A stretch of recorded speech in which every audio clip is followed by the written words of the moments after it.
ধর্ষণের সমর্থনকারী সরকার এইখানকার এমপি কদিন আগে ভোট পেল, এত বড় একটা কাণ্ড হলো।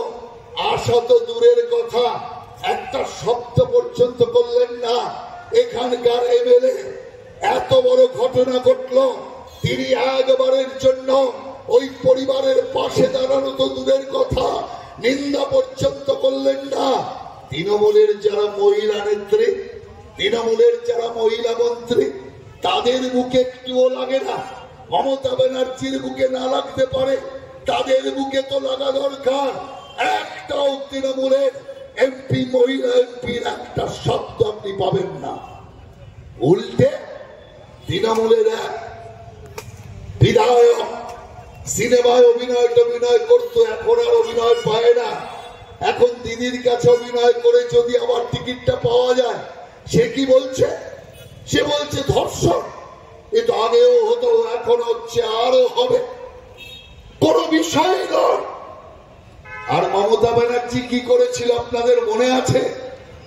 যখন চরম ধর্ষণ হচ্ছে ওনার দ্বিতীয় সরকারে, এই মমতা ব্যানার্জি মুখ্যমন্ত্রী বলেছিলেন, হে বাংলার মা বোনেরা, আপনার উদ্বিগ্ন হবেন না, ধর্ষণ হলে চিন্তার কোনো কারণ নেই, আমি মমতা ব্যানার্জি আপনাদের পাশে আছি।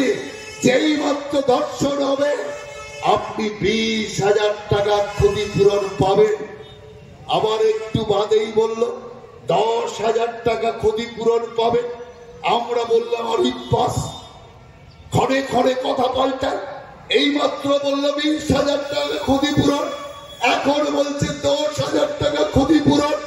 তৃণমূলের ভাইয়েরা বলছে না না, দিদির কথা পাল্টাননি। আমরা বললাম তার মানেটা কি? তৃণমূলের ভাইয়েরা বলল 10ও আছে, 20ও আছে।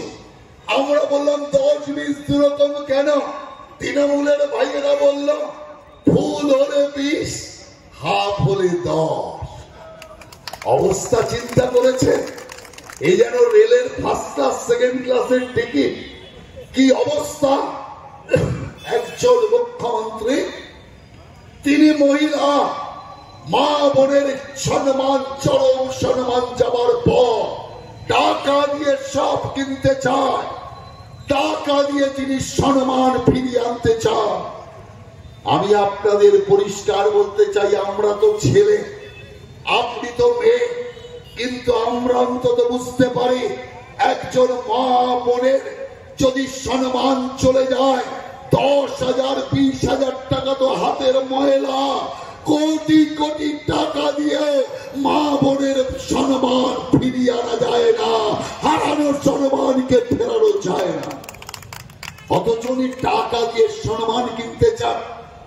আরজি করে নির্যাতিতার বাড়িতে গিয়েছিলেন, ভেবেছেন, বুঝেছেন 10,000 20,000 টাকায় কাজ হবে না, সেই কারণে 10 লক্ষ টাকার গাজর ঝুলিয়েছিলেন। 10 লক্ষ টাকা। আমি ওই পরিবারকে সেলাম জানাই, আরজি করে নির্যাতিতার মা বোনকে আমি সেলাম জানাই। মাথা নিচু করে তারা হিম্মতের সাথে দেখিয়ে দিয়েছে 10 লক্ষ টাকা তাদের কাছে কোনো বিষয় নয়, তাদের কাছে তার মেয়ের সম্মান, সেটাই হচ্ছে সবচেয়ে বড় বিষয়।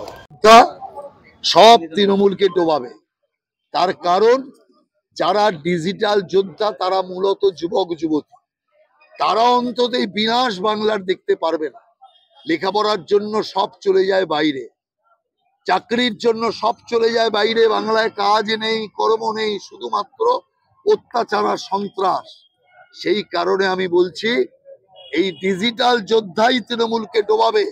যেটা অভিষেক ব্যানার্জি খুলেছে, ওটা ওদের নিজেদের ডোবার রাস্তাই তৈরি করেছে।